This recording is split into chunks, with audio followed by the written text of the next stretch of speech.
इस सेशन में हम जानकारी लेंगे शेप टूल के अंतर्गत आने वाले बाकी टूल्स, स्मूथ, स्मीयर, ट्विल इत्यादि के बारे में। सबसे पहले शुरू करते हैं हम स्मूथ के बारे में। जब आप स्मूथ पे क्लिक करते हैं तो आपके पास कुछ इस तरह का आइकॉन अवेलेबल हो जाता है। यदि आप स्मूथ टूल की जानकारी यहाँ हिंट सेक्शन से लें तो आपको आसानी से क्लियर हो जाएगा कि यदि आपके पास कोई ऑब्जेक्ट टेढ़ा मेढ़ा है तो उसे आप सीधा कर सकते हैं स्मूथ टूल के साथ। इसके एग्जाम्पल के लिए हम यहाँ पे एक लाइन हमारे पास ड्रॉ है उसको देखते हैं। आप देखेंगे कि लाइन यहाँ दूर से, अर्थात जब जूम आउट है तो ऐसा लग रहा है कि लाइन बिल्कुल सीधी है, लेकिन जैसे ही मैं यहाँ पे जूम टूल का प्रयोग करके जूम इन करता हूँ तो आप देखेंगे कि जो लाइन है उसमें थोड़े जिगजैग बने हुए हैं, अर्थात लाइन थोड़ी सी सीधी नहीं है, उसमें जिगजैग्स हैं। तो ऐसे केस में आप इसे सीधा कर सकते हैं। आइए इसके लिए देखते हैं क्या करना पड़ेगा हमें। सबसे पहले आप यहाँ से स्मूथ टूल को पिक करें।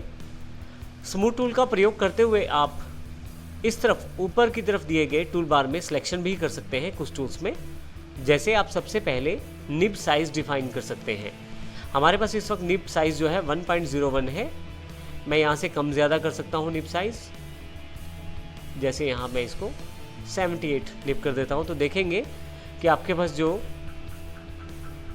आप देखेंगे यहाँ पे जो एरिया ऑफ सर्कल है, जो निब साइज़ है वो छोटा हो गया है। मैं यहाँ पे टाइप भी कर सकता हूँ डायरेक्ट। जैसे मैं यहाँ पे 0.5 टाइप कर देता हूँ, एंटर कर देता हूँ, तो अब देखिए जो 0.5 के हिसाब से निब साइज़ आपके पास अवेलेबल है। इसी के साथ मैं यहाँ पे रेट भी सेट कर सकता हूँ इस इफ़ेक्ट को अप्लाई करने का। अर्थात यदि आप स्मूथ टूल को अप्लाई करना चाहते हैं तो उसका रेट ऑफ इम्प्लीमेंटेशन डिसाइड कर सकते हैं, कितनी जल्दी उसे अप्लाई किया जाए। इसका अर्थ ये होगा जितना ज़्यादा आप इसे करेंगे उतना जल्दी ये अप्लाई होगा, जितना कम करेंगे उतना ही आहिस्ता आहिस्ता ये अप्लाई होने की कोशिश करेगा। मैं यहाँ पे इसे लगभग 51 कर लेता हूँ। इसके अतिरिक्त आपके पास पेन प्रेशर का टूल रहता है। मुख्यतः यह है टैबलेट और टच डिवाइसेस के साथ कार्य करता है। यदि आप टैबलेट पे कार्य करते हैं ज़्यादा कोरल ड्रा में, तो उसमें आप जब प्रेस करते हैं टच स्क्रीन को तो आप टच स्क्रीन पे प्रेशर डाल के पेन प्रेशर के सहारे अपने कोरल ड्रा के इफेक्ट को कंट्रोल कर सकते हैं। लेकिन आइए, क्योंकि हमारे पास डेस्कटॉप है तो हम इन दो टूल्स की जानकारी यहाँ पे लेंगे। जैसे हमने यहाँ पे अभी डिसाइड किया है 0.5 निब साइज़ और 51 जो है मेरे पास रेट है, वो स्पीड जिसके आधार पे मेरे पास यहाँ पे स्मूथ टूल कार्य करेगा। कुछ भी करने के लिए सबसे पहले हम इस लाइन को सिलेक्ट कर लेते हैं, स्मूथ टूल को सिलेक्ट करते हैं। आपके पास ये लाइन सिलेक्टेड है। अब मैं यहाँ पे माउस को रखता हूँ और लेफ़्ट क्लिक प्रेस करके रखता हूँ। आप देखेंगे जो लाइन है वो स्मूथ शेप में वापस आना शुरू हो गई है। यहाँ पे भी जिगजैग है, इसको भी मैं यहाँ से स्मूथ टूल से हटा देता हूँ।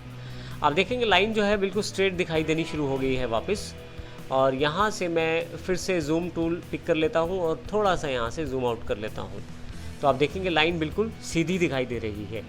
ये इसका पहला प्रयोग हमने देखा है। बिल्कुल सिंपल प्रयोग है ये, जिसमें हमने किसी लाइन को सीधा किया है उसके जिगजैग्स को हटाकर। आप कर्व्स में यदि काम करते हैं तो उसमें भी बिल्कुल इस तरह से आप स्मूथ टूल को प्रयोग कर सकते हैं। बेसिकली स्मूथ टूल कार्य कैसे करता है? स्मूथ टूल बेसिकली नोड्स को हटाता है। इसका अर्थ ये हुआ कि एक ऑब्जेक्ट में काफ़ी सारी नोड्स अवेलेबल रहती हैं यदि, तो आप स्मूथ टूल से उन सभी एक्स्ट्रा नोड्स को हटा सकते हैं जिससे कि वो नोड जो है डिसऑर्डर है।